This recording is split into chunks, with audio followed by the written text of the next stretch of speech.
Marche du FCC ce jeudi 23 juillet 2020 pour soutenir les institutions du pays. Les députés André Mbata pensent que les manifestants devraient soutenir en priorité le chef de l'État qui est la première institution du pays.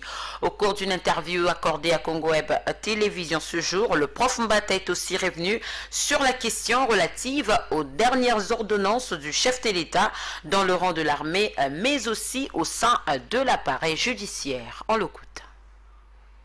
Je félicite le FCC s'il a marché pour le respect des institutions.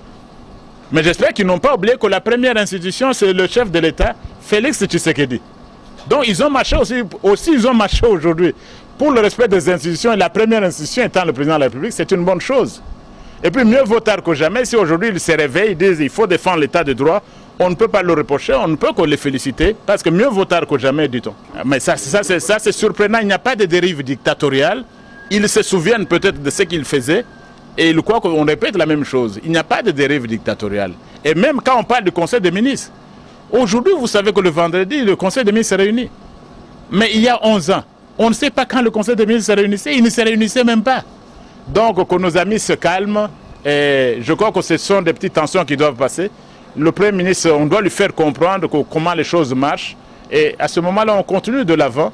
Mais on doit accompagner le chef de l'État au lieu de créer tout le temps des crises inutiles. Les ordonnances sur le point du contre-seing du Premier ministre, ces ordonnances sont constitutionnelles parce que l'article 90, alinéa 2 de la Constitution, dit qu'en cas d'empêchement, le membre du gouvernement qui a préséance assure l'intérim du Premier ministre.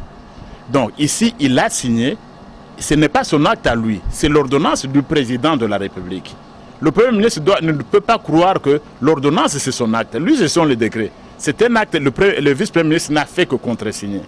Et deuxièmement, même dans la pratique ici, je suis surpris par nos amis du FCC.